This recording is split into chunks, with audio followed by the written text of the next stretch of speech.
স্ত্রী স্বামী ইন্তেকালের পরে স্ত্রী কি বলবে এই স্বামীর জন্য আমার জন্য এত কষ্ট করেছে, স্বামীর লাশটা ঘরে রাইখা দিই। কথা বলেন না কেন? না, স্বামীকে আমি কবরে রাখতে দিব না, আমার কাছেই রেখে দিব। বরং স্ত্রী বলবে আমার সন্তানেরা ভয় পায়, ওকে তাড়াতাড়ি ঘর থেকে বের করে দাও। ঠিক না বে ঠিক? এরে আল্লাহর গোলাম, বিবি হাজেরা বলেন টেনশন নাই, যে আল্লাহ আমাকে থাকার অর্ডার করেছেন সে আল্লাহ হেফাজত করবেন।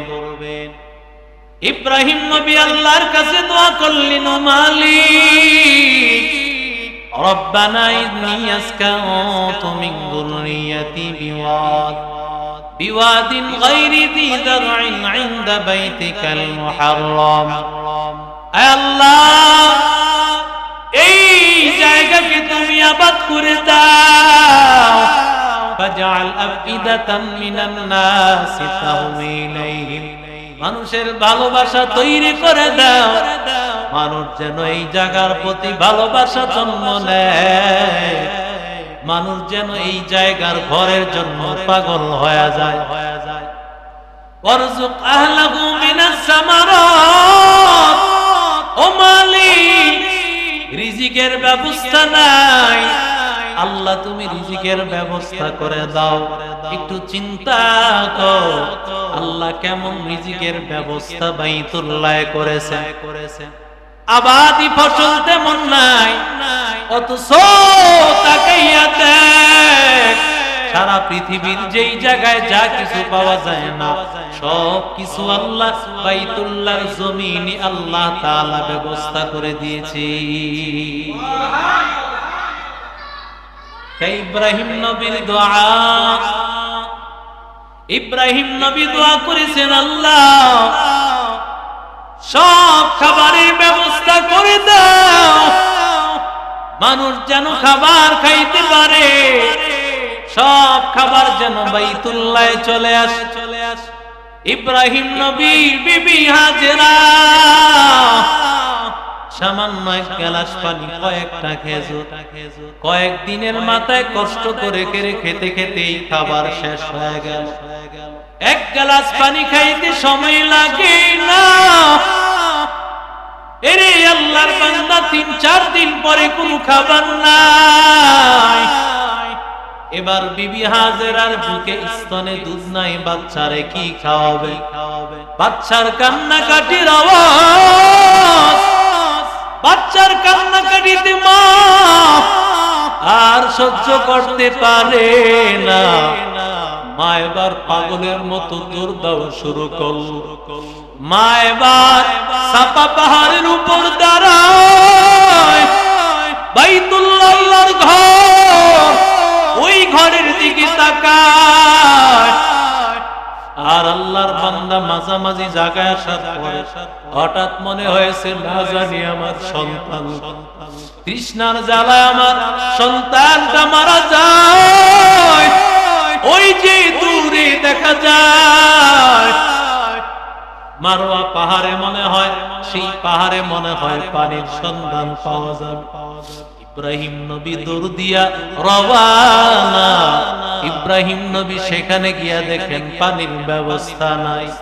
এরে নবীর আশিক উম্মতের দল, এবার হাজেরা আলাইহিস সালাম এভাবে দৌড়ায়, দৌড়াইতে বড় পেরেশান, এমন পেরেশান 7 বার এমন দৌড় দেওয়ার পর এবার হাজেরা তাকায়া দেখে তার সন্তান ইসমাইল আলাইহিস সালামের পাশে একজন জান্নাতি যুবক হাজির। সুবহানাল্লাহ। কে তুমি রে যুবক?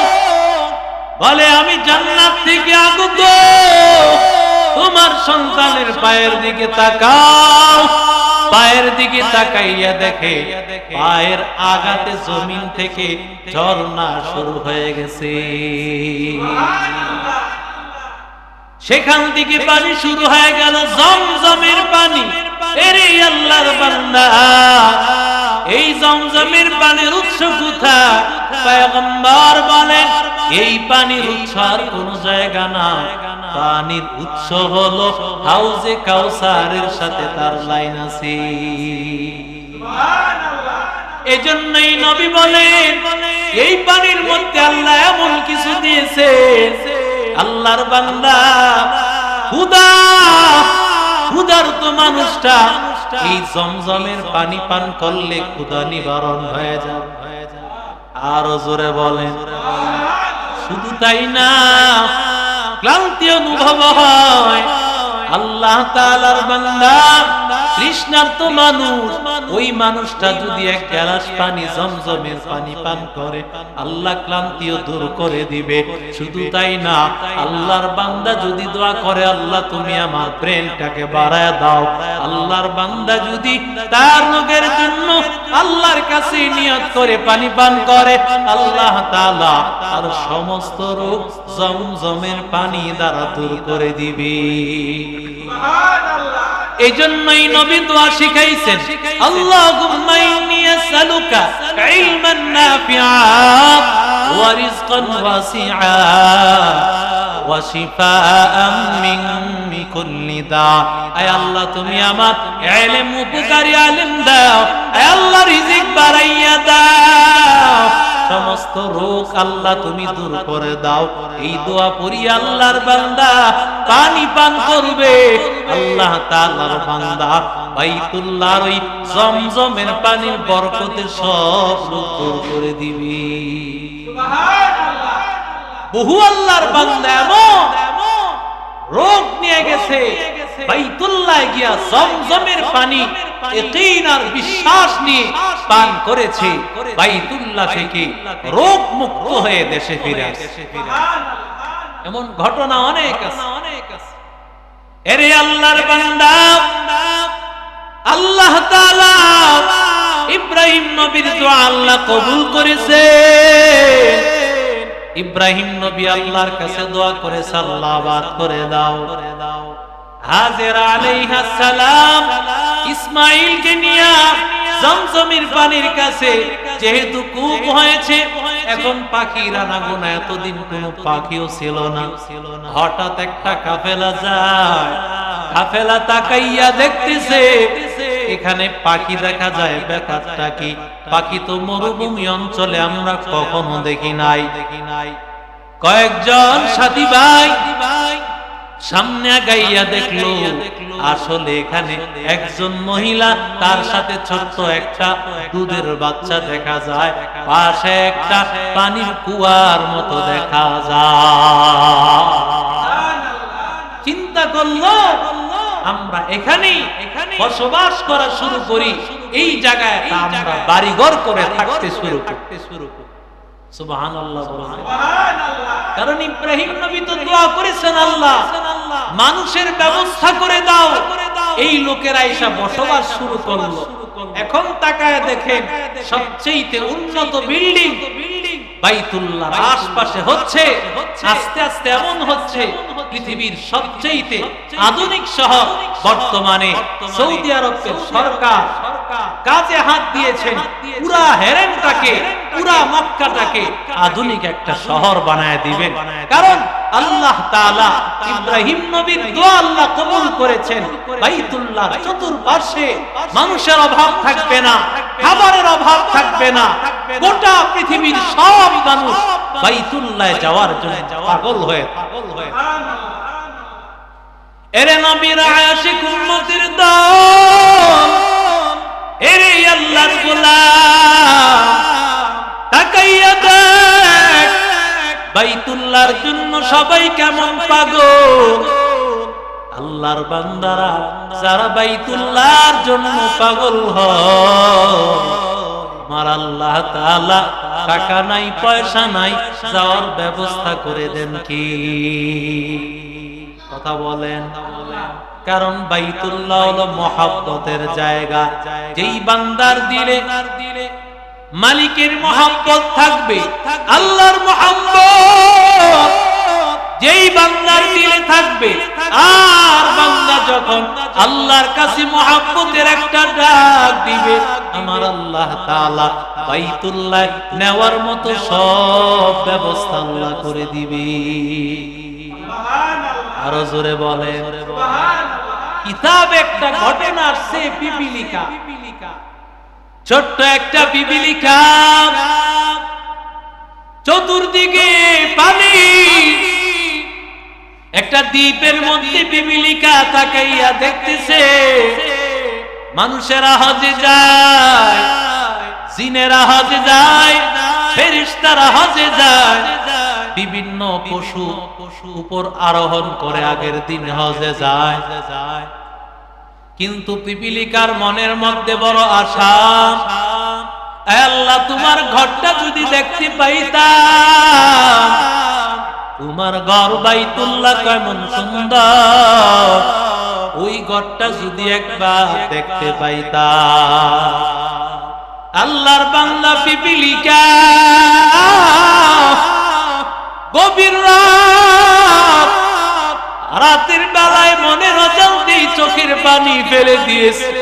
এরে আল্লাহর বান্দা রাহমাতুল লিল আলামিন মদিনায় যাওয়ার পর ঘোষণা দিয়েছেন আফসুস সালাম, ও মুসলমানের দল পরস্পরে সালাম দাও, ওয়াতিমুত তাআম মানুষকে খাবার খাওয়াও, ওয়াসিলু বিল আরহাম আত্মীয়তার বন্ধন ছিন্ন করো না, বরং বন্ধনকে ঠিক রাখো। 4 নম্বর ওয়াসাল্লু বিল লাইলি ওয়ান নাসু নিয়াম, রাতের বেলায় নামাজে দাঁড়াইয়া যাও যখন সমস্ত মানুষ ঘুমের মধ্যে থাকে। সুবহানাল্লাহ নাই? কারণ রাতের সময়টা সব মানুষ যখন ঘুমায় থাকে, ওই সময় তো আল্লাহ প্রথম আসমানে এসে ডাকে, আলা মিন মুস্তাগফিরিন ফাগফির আলা, কে আছো গুনাহ করেছো আমি আল্লাহকে বলো, আমি আল্লাহ সব গুনাহ maaf করে দিই। কে আছো রিজিকের টেনশন আমি আল্লাহর কাছে চাও, আমি আল্লাহ তোর সব রিজিকের টেনশন দূর করে দিব। সুবহানাল্লাহ বলেন। অথচ আমি রিজিকের জন্য দৌড়াই, অমুক গার্মেন্টসে যাই, অমুক গার্মেন্টসে যাই, কিন্তু সারাদিন 5 ওয়াক্তের 1 ওয়াক্ত নামাজ আদায় করি না।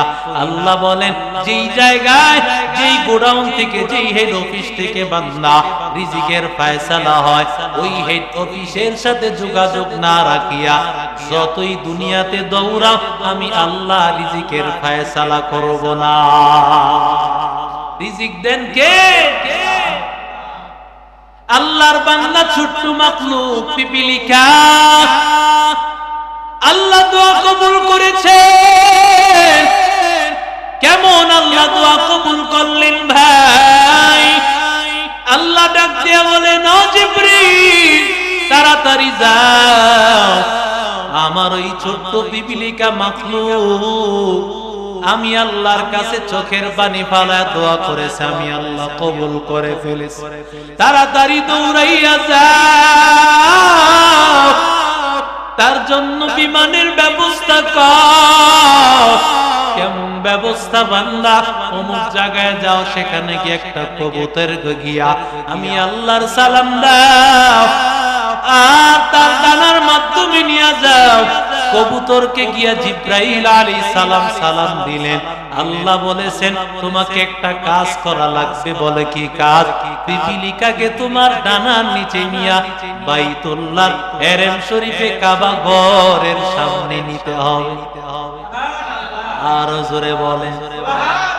আল্লাহ দোয়া কবুল করে ফেলেছেন। পিপিলিকা ডানার নিচে পৌঁছিয়া ওদিক দিয়া কবুতর রওয়ানা।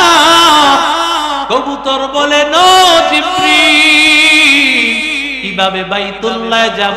দিক তো আমি হারায় ফেলবো। জিবরাইল আলাইহিস সালাম বলেন, আমি তোমাকে নিয়ে যাব, আমি আল্লাহ তাআলার পক্ষ থেকে তোমাকে নিয়ে যাব। জিব্রাইল আলাইহিস সালাম রাস্তা দেখাইয়া দেখাইয়া বাইতুল্লাহর ঘরের সামনে যখন আসছে, পিপিলিকারে ডাক দিয়ে বলে, ও পিপিলিকা, তোমার আবদার আল্লাহ পূরণ করে ফেলেছেন, তাড়াতাড়ি নামো, বাইতুল্লাহ ঘর তোমার সামনে হাজির। সুবহানাল্লাহ। এরে নবীর আশিক উম্মতের দল, আল্লাহ চাইলে একটা কাজের বুয়াকেও বাইতুল্লাহ নিতে পারে, ঠিক কিনা বলেন? টাকা হইলেই কি ঘরে যাওয়া যায়? কথা কন না কেন? যদি টাকা হইলেই যাওয়া যাইতো, আপনাদের শান্তিনগর ভুলাইল এলাকা, নারায়ণগঞ্জ শহর, কত বড় লোক, কত টাকাওয়ালা ভাই আজও বাড়ি করেছে, গাড়ি করেছে, কিন্তু আজও তৌফিক হয় নাই আমার আল্লাহর ঘরটা একটু ঘুরে আসবে, ঠিক কিনা বলে? হ্যাঁ, অনেকে ঘুরে আসছে, বান্দা উমরা করে আসছে, কিন্তু তার উপর ফরজ হজ। আমার মায়ার নবী বলেন, মাল্লাম ইয়ামনাহু মিনাল হাজ্জি হাজাতুন যাহিরা, হজ করতে কোনো বাহ্যিক বাধা নাই, কোনো অসুস্থতা নাই, আও মারাজুন হাবিস, হয়তোবা তার জালেম সরকার আটকায় দিছে এমনটাও না, অথবা বান্দা অসুস্থ হয়ে গেছে এমন অবস্থা না, যায় না কেন? বলে মেয়েটা বিবাহ দিয়ে যাব, কেন যায় না? বাড়িটা পাঁচতলা করে যাব, কেন যাও না? বলে আমার কারখানা করা লাগবে, কারখানা করিয়া যাব।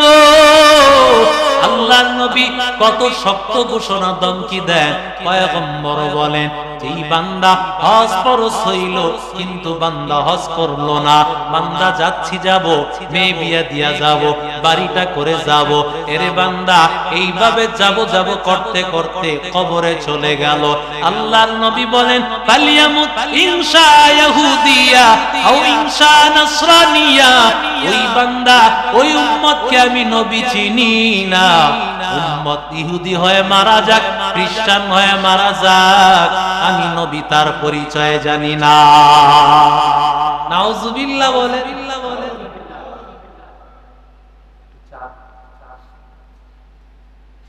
আল্লাহ যদি তৌফিক দেন, কাজের বুয়াকেও আল্লাহ নেন, তৌফিক না দিলে বাড়িওয়ালা, শিল্পপতি, কোটিপতিও যেতে পারে।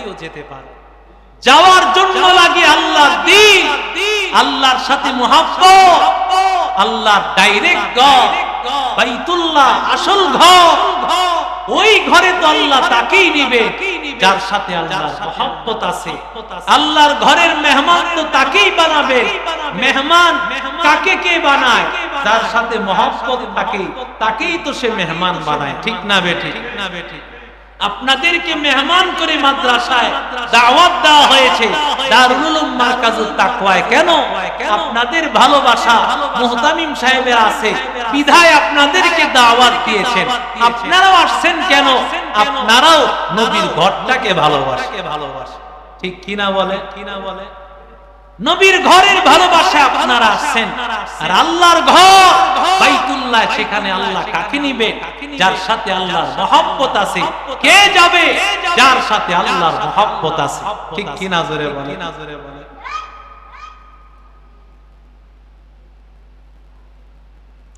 এরে নবীর আশিক উম্মতের দল,